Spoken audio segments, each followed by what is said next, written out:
sastra yang klasik terutama gitu kan. Di film saya Perempuan Berkamus Sorban, saya menyelipkan buku-buku manusia gitu.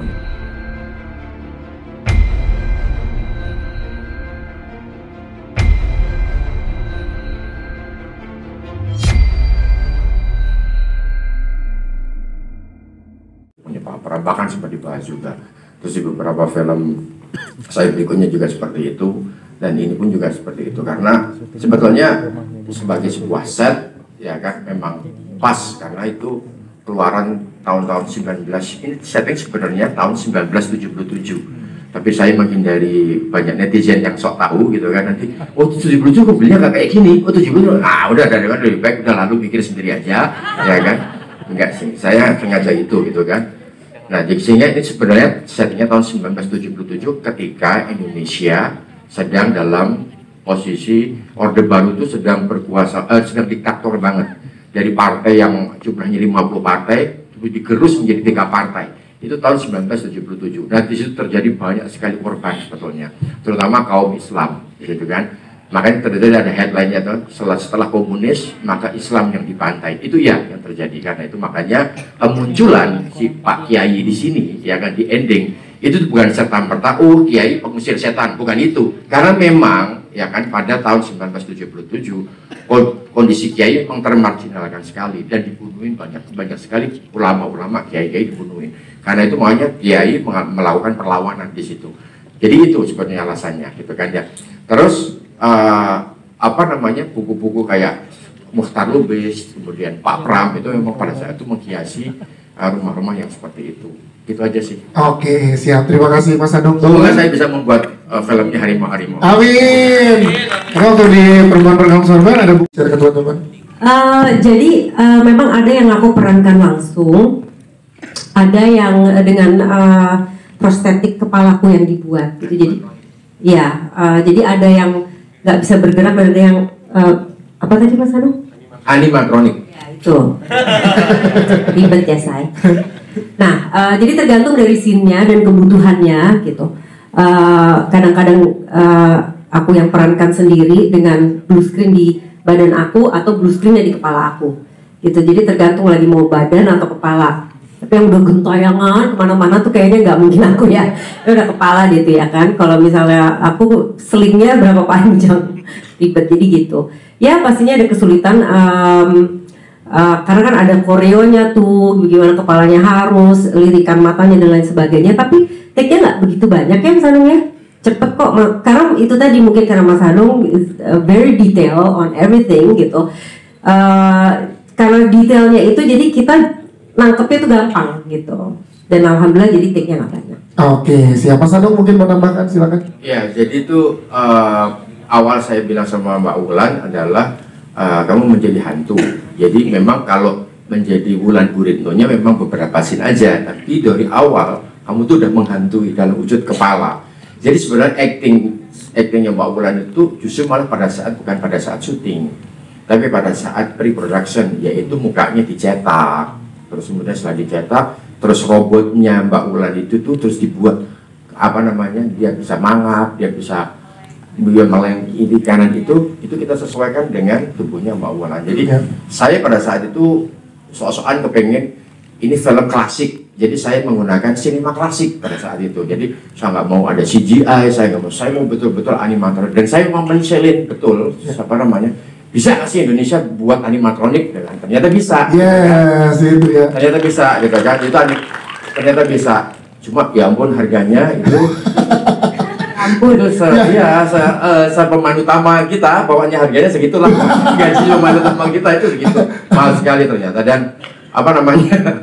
Tapi pada saat dibuat, pada saat kita melihat di editingnya, ternyata kita tidak bisa lepas bahwa yang namanya komputer grafik, animasi memang tetap harus ada. Jadi sekalipun kita berusaha untuk membuat animatronik real, tapi tetap bantuan CGI tetap harus ada, rambutnya harus apa gitu. Karena tadi itu, karena ekspektasi penonton sekarang, terutama yang netizen, anak-anak awal, Gen Z segala macam udah dicekokin dengan film-film horor Hollywood yang luar biasa gitu kan. Makanya topeng gerak-gerak itu kayaknya udah nanti kayaknya ini kayak di Dufan gitu. Jadi tetap harus ada CGI. Oke, terima kasih. yang kedua adalah horor, kemudian yang ketiga baru drama, gitu kan. Baru kemudian yang tahun ini yang pertama adalah horor. Jadi saya memilih horor ya karena begitulah industri berbicara, data berbicara seperti itu. Kenapa saya berbicara data? Karena data berhubungan dengan uang, data berhubungan dengan kapital, gitu kan. Nah sekarang bukan persoalan kita mau mengikuti arus, kita mau mengikuti tren. Oh tidak, bukan soal itu. Soal adalah bagaimana tren tersebut bagus atau tidak. Soal bagaimana film tersebut bisa dikemas secara bagus, secara unpredictable atau stereotype. Tinggal itu pilihannya. Nah, saya lebih memilih bahwa saya akan menyajikan sebuah sajian yang unpredictable, gitu kan. Ini kesulitan saya ketika saya diminta untuk membuat sinopsis buat teman-teman semuanya. Karena saya akan memberikan sesuatu yang berbeda, dan ketika saya ungkapkan perbedaan itu kan spoiler. Jadi maka yang saya berikan ketika ditanya bedanya apa horor ini dengan horor yang lainnya. Kalau saya sebut tokoh utamanya yang jahat, ya gimana dong? Kebuka semuanya dong. Ini kan horor yang tokoh utamanya adalah penjahat. Yang ternyata pasangan itu ya kan, yang orang lihat oh pasangan itu dihantui oleh oleh hantu, dan ternyata hantu itu ternyata dibunuh sama si tokoh utama itu, kan begitu ceritanya. Kalau saya ngomong begini kan bubar semuanya gitu lah. Ya kan, karena itu makanya itu yang saya sajikan kepada penonton. Tapi tolong jangan ditulis ya. Itu yang sebenarnya pengen saya sajikan kepada penonton, bahwa maksudnya bikin film horor yang seperti apa. Saya kepengen bikin horor yang tokoh utamanya jahat. Itu udah. Biasanya kan tokoh utamanya dihantu-hantuin ya, dia dihantuin sesuatu, dan itu adalah hero kita gitu. Enggak, saya nggak mau gitu. Saya akan twist di belakang bahwa lu yang membunuh ternyata, lu yang jahat, lu yang bangsat, kan gitu. Saya pengennya itu sebetulnya. Nah ini yang sajian ini seperti itu. Karena itu makanya Trinil ketika saya adopsi dari itu kisah cinta 3 itu tuh saya tweak sedemikian rupa akhirnya menjadi seperti ini. Nah, pesan moral itulah kita hidup di Indonesia, di Asia ya, bukan di Indonesia, wajib memberikan pesan moral kepada penonton. Nggak, itu bukan hanya di Indonesia, Asia. Perhatikan aja teman-teman semua, film Korea, film Cina, film Train to Busan itu selalu ada pesan moralnya toh, ya kan? Nah, karena apa? Penonton kita suka sekali dikhotbahi, ya kan? Suka sekali melihat sesuatu yang ada value-nya. Itu penonton Asia ya, bukan hanya penonton Indonesia. Malaysia ternyata juga seperti itu, Brunei seperti itu, Singapura ternyata juga seperti itu, gitu kan? Karena itu makanya value-nya apa yang akan saya berikan? Value-nya adalah hubungan antara ibu dan anak, gitu kan. Itu dari mana? Itu dari hubungan Saskia dengan anak saya yang perempuan, ya kan, Sibyl. Itu kalau udah berantem, oh my god, itu kayak Trinil. itu saya ngelihat betul tuh berantem gitu kan. Itu anak saya udah mulai meremaja itu, wah ini bisa berantem, ini menarik ini kan. Biasanya kan kita selalu menampilkan sosok ibu sama anak itu kan penuh dengan cinta, penuh dengan kasih kan gitu.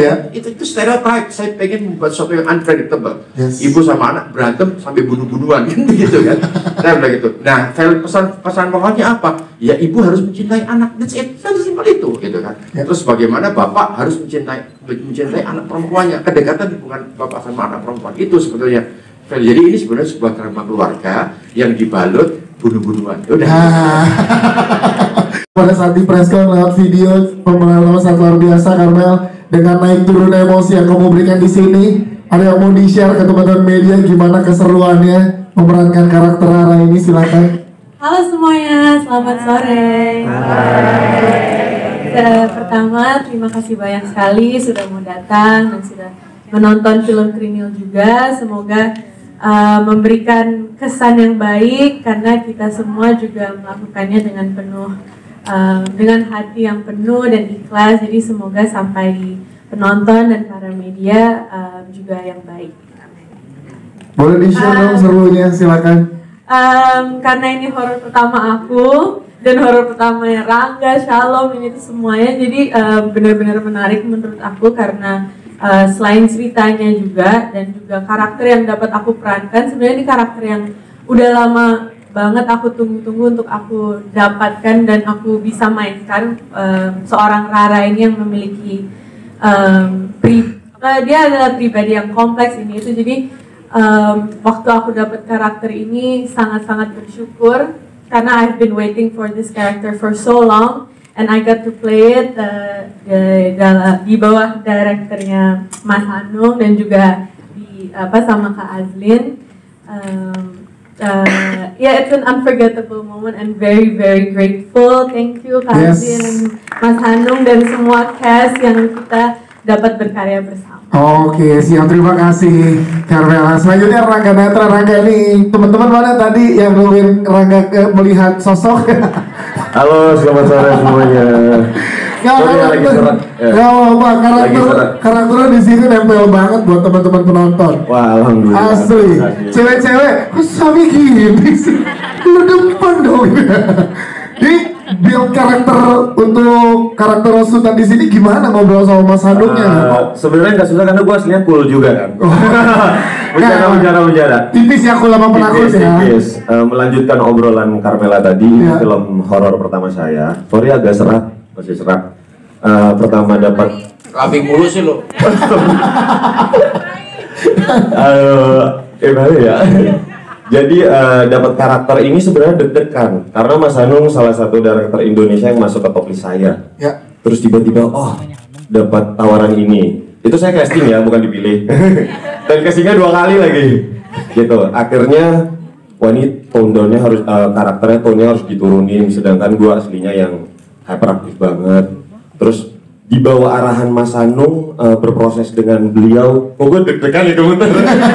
Kayak lagi di casting lagi. Iya, kayak lagi di casting nih karena gue inget-inget masa itu gitu. Berproses dengan Mas Hanung tuh dia sangat detail. Jadi Mas Hanung benar-benar mempunyai director vision. Dia menjaga gua agar tidak keluar menjadi Rangga, tapi tetap stay di karakter Sultan. Jadi gua mau secara spesial makasih buat Mas Hanung. Terus berproses dengan teman-teman aktor di sini sangat luar biasa. Kaulan, senior, Om Willem, yang mereka sangat cepat entry sama exitnya, sedangkan gua harus ngejar mereka. Terus dengan Fatah, aktor dari Malaysia, Carmela, Alex, semua gendis dan lain-lain, jadi kayak isa cenano for me. Yes, itu dia Rangga. Terima kasih Rangga. Kita ke Fatah Amin. Ini aktor Malaysia sangat luar biasa. Tepuk tangan juga dong buat Fatah. Fatah, boleh dong ceritakan sedikit ke teman-teman yang hadir di sini gimana di direct sama Mas Hanung dan ada di project besar untuk mana suara fansnya di atas? Nah, itu dia. Risetnya seperti apa untuk karakter kamu, Fatah? Silakan. Ya, assalamualaikum, apa kabar semua teman-teman di Indonesia? Jadi, aku sebenarnya nervous banget. Ini pertama proyeknya di Indonesia. Dilamar sama Kak Lin, sama Mas Hanung dilamar. Jadi rasanya waktu itu quite surprised with this project. Because ini bagi aku is a heavy project for me. The character also is jadi dukun kan? Dukun dan dokter kan? Jadi aku jadi pusing nggak mau jadi dokter atau mau jadi dukun. Jadi di tengah-tengah kan? Tapi aku yang saya lihat itu adalah satu challenge. Bagaimana seorang aktor itu harus bawa karakternya bagi convince penonton supaya percaya yang ini karakternya harus jadi. Of course, by pertolongan daripada Mas Hanung sendiri, mau gimana Fatah harus bawa perannya Yusuf ini kayak gini. Discussionnya itu banyak membantu sama Mas Hanung. Itu juga dengan teman-teman aktornya yang lain, especially Rangga, sama Sultan. Sultan ya itu temannya Yusuf. Jadi dia pun banyak membantu. Kena di syuting di Indonesia sama Malaysia beda. Seriously, honestly, sangat berbeda. Jadi proses syutingnya beda, environmentnya juga beda, bahasanya juga beda. Of course. Actually bahasa itu yang bagi aku paling struggle-nya untuk challenge yang ada di situ ya. Tapi alhamdulillah pertolongan daripada semua teman-teman yang berada di set itu dapat juga aku buat yang macam yang semua dapat nonton tadi. Itu dia. Terima kasih semuanya. Tepuk tangan dong untuk Fatah Habib. Mas Agus tembang juga. Oh iya ada tembang juga. Bentera Jawa itu susah banget tuh. Tapi alhamdulillah. Nyanyi terus udah gitu bahasanya juga Jawa gitu ya. Jadi challenge-nya nggak main-main Mas Hanung ya untuk Fatah juga ya. Tembang suara dia asli ya. Suara asli. Wow, tepuk tangan dong. Baik. Sebelum ke teman-teman media, kita ke Baulan Guritno dulu. Baulan Guritno kembalinya Mas Hanung ke film horor ini gak main-main, langsung ajak juga seorang Baulan Guritno ada di sini gitu. Jadi aktor sentral di sini. Ini gimana Baulan? Boleh dong ceritain ke teman-teman media? Ya waktu itu suatu hari ditelepon sama Mas Hanung ya, terus udah gitu diceritakan.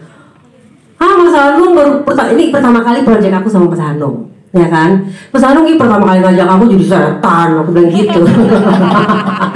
Nggak, tapi it's a challenge for me too because of di sini kan diceritakan dari hidup sampai mati sampai gentayangan tersebut kan, gitu. Nah, aku tuh kesulitan gimana ya, ini kan belum pernah mati ya. Kalau misalnya kita memerankan banyak peran sebagai manusia kan, macan itu seperti macan dibangunin, rasa-rasa itu ada, tokoh-tokoh itu kan sebenarnya ada di diri kita semua yang bisa kita bangunkan gitu. Nah, tapi jadi setan gimana gitu kan?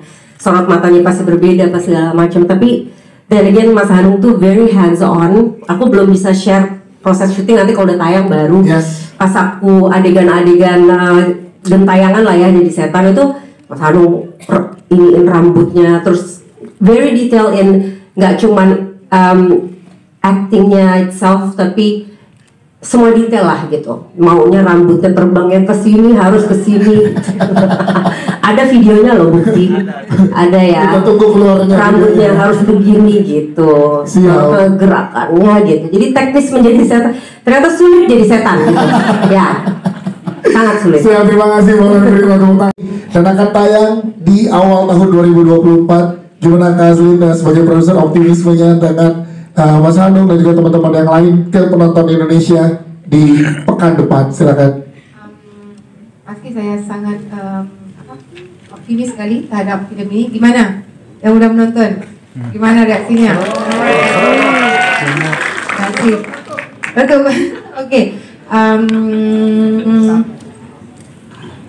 Pada saya supaya film ini menjadi pembuka tahun yang bagus untuk Anda semua nikmati, seperti yang kita tahu kan, sentuhan Mas Hanung sebelum ini yang kita lihat lebih kepada cinta, tokoh-tokoh ini. Jadi udah lama kita nonton sentuhan Mas Hanung di dalam horor. Jadi semoga buah tangan ini akan menjadi apa ya, yang bagus lah untuk pembuka tahun 2024. Amin. Siap, tepuk tangan untuk Kak Azlin.